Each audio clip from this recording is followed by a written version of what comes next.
बिस्मिल्लाहिर्रहमानिर्रहीम नहमदुहु व नुसल्ली अला रसूलिल्लाहि करीम। ये प्रॉब्लम डिफरेंशियल इक्वेशन के partial differential equation of the first order chapter से है। Find the general solution of z x into P minus Z Y into Q is equal to Y square minus X square.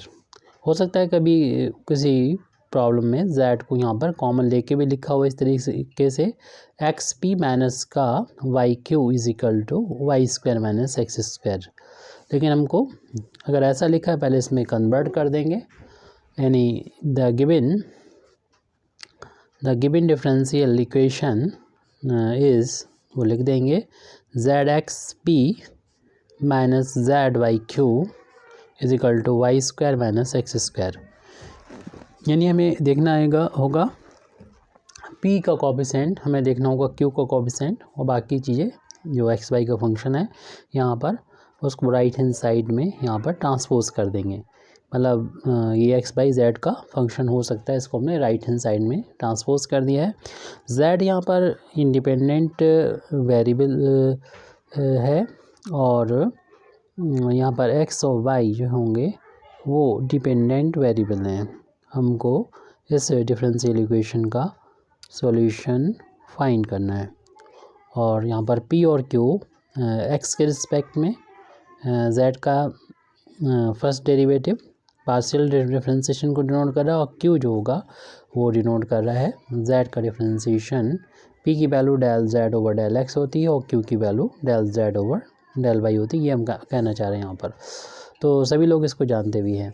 अब इतना हम लोग कर लेते हैं तो इस डिफरेंशियल इक्वेशन से हम लैग्रेंजीज एक्सिलरी इक्वेशन इसको लिख लेते हैं। तो हेयर लैग्रेंजीज, जिससे हम प्रॉब्लम को आसानी से फिर सॉल्व कर सकते हैं। लैग्रेंजीज एक्सिलरी इक्वेशंस आर, तो इक्वेशंस में कन्वर्ट यहाँ पर हम कर रहे हैं इसको लैग्रेंजी एक्सिलरी इक्वेशन में। जैसे कि हम पहले बता चुके हैं, यहाँ p है उसकी जगह पर dx कर लेंगे और p का कोफिशिएंट को हम पहले बता चुके थे कि dx z इंटू एक्स है, उसको लिख देंगे अपान में। फिर इक्वल का साइन लिखेंगे। अगर हम लैग्रेंजीज एक्सिलरी इक्वेशन लिखना चाह रहे हैं तो dy के अपान में ये q का जो कोफिशिएंट है माइनस जेड वाई लिख देंगे और राइट हैंड साइड में हम यहाँ पर dz के अपान में राइट हैंड साइड में जो भी है एक्स बाई जेड का फंक्शन, यहाँ पर ओनली एक्स और वाई है तो इसमें Y square minus X square को लिख देंगे। अब यहाँ पर हम देखते हैं किस तरीके से दो या तीनों जो फ्रैक्शन है या रेशियो हैं उनको लेके हम अपनी डिफरेंशियल इक्वेशन को सॉल्व कर सकते हैं। तो सबसे पहले तो आसान तरीका हमें नज़र आ रहा है कि अगर इन दोनों को आपस में इक्वल ले लें, तो इसलिए हम देख रहे हैं यहाँ पर फ्रॉम फर्स्ट टू फ्रैक्शंस, शुरुआत के जो दो फ्रैक्शंस हैं उनको ले लेते हैं। तो dx upon Z X is equal to D Y upon minus Z Y. इससे क्या होगा कि z से z कैंसिल कर सकते हैं और यहाँ पर वेरिएबल सेपरेट हो चुके हैं, यानी x dx के अपान में x है और dy के अपान में y है। माइनस को हमने साइड से इधर पहुँचा दिया है, दोनों साइड इंटीग्रेशन कर लेंगे। ऑन इंटीग्रेशन, ये इंटीग्रेशन हम यहाँ पर कर रहे हैं तो यहाँ पर 1 का इंटू मार सकते हैं 1 अपान एक्स डी एक्स और माइनस को कांस्टेंट बाहर ले लेंगे इंटीग्रेशन के, यहाँ 1 का इंटू मार सकते हैं 1 अपान वाई डी वाई। तो 1 अपान एक्स का इंटीग्रेशन हो जाएगा लॉग एक्स और 1 अपान वाई का इंटीग्रेशन हो जाएगा लॉग वाई और constant of integration log c को यहाँ पर ऐड कर देंगे। इसको लेफ्ट हैंड साइड में ले जाएंगे तो ये log X plus log Y हो जाएगा, राइट हैंड साइड में यहाँ पर हो जाएगा लॉग सी। अब इन दोनों को मिला देंगे और log x इंटू वाई कर देंगे, ये log c के इक्वल हो जाएगा और दोनों को यहाँ पर log से log हटा सकते हैं एंटी log लेने पर, तो हमें मिलेगा X Y is equal to यहाँ पर देखेंगे कि हमें एक कांस्टेंट और ज़रूरत होगी, तो इसलिए पहले बार जब लॉग ऐड किया था तो C1 ऐड करें यहाँ पर, और ये जिस फार्म में लिखा है यहाँ पर उसी फार्म में आप लॉग ऐड करें तो ज़्यादा अच्छा रहेगा। तो इसीलिए हमने लॉग आ रहे थे उसको भी लॉग की फार्म में लिखा है, लॉग C1 है, तो एंटी लॉग लेने पर ये XY = C1 आ जाएगा। इससे इक्वेशन नंबर 1 डाल देंगे। एक ऐसा रिलेशन और हमें चाहिए था, हम इस गिवन डिफरेंशियल इक्वेशन का जनरल सॉल्यूशन लिख सकते हैं। तो अब हम यहाँ पर मल्टीप्लायर का यूज़ करेंगे, चूजिंग, यानी हमें चूज़ कर रहे हैं हम यहाँ पर चूजिंग x/z, यानी इस अपना जो डिफरेंस जो एक्सिलरी इक्वेशन लैग्रेंजीस एक्सिलरी इक्वेशन आई है इसको आप अच्छी तरीके से देखिए, और देखने के बाद ये पता चल जाता है हम लोगों को प्रैक्टिस से कि हमें कौन से मल्टीप्लायर चूज़ करना है। तो यहाँ पर हमने x/z मल्टीप्लायर किए हैं, क्यों किए हैं ये भी बता दे देंगे अभी। मल्टीप्लायर्स के बारे में आप लोग जानते होंगे। तो ऐसे क्या होगा कि ईच फ्रैक्शन जो है वो इक्वल हो जाएगा। यहाँ पर ऐसे बताया कि यहाँ पर अगर x से ऊपर नीचे मल्टीप्लाई कर दें, इधर y से इंटू कर दें, इधर z से इंटू कर दें, और इन जो अपान में इन सबको जोड़ें, अगर 0 के इक्वल आ जाता है तो हमारी प्रॉब्लम बहुत आसानी से सॉल्व हो जाती है। यहाँ पर ऐसा हमें होता हुआ नज़र आ रहा है, क्योंकि अगर हम x से इंटू करेंगे x² हो जाएगा, z × x² minus z × y², और यहाँ पर z का इंटू करेंगे तो z/y² माइनस z/x²। तो ये सारे टर्म जब ऐड करेंगे तो 0 आ जाएगा।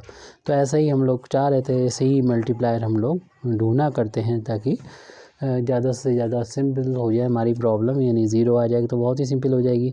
तो यहाँ पर ये लिखा था कि मल्टीप्लायर को हमने इस तरीके से चुना है कि जो ईच जो फ्रैक्शन है, या तो आप लिख दें ईच फ्रैक्शन इक्वल टू, या फिर आप चाहें तो ये फ्रैक्शन जो दे रखे हैं हमारे लैग्रेंजीस एक्सिलरी इक्वेशन में आए हैं उन सभी को लिख दें, या किसी एक को लिख दें तो बात एक ही है। तो हम सभी को लिख देते हैं डी, या आप लिख सकते हैं only each fraction equal to, और लास्ट वाला जो हम लिखेंगे वो आप लिख सकते हैं ईच फ्रैक्शन के इक्वल।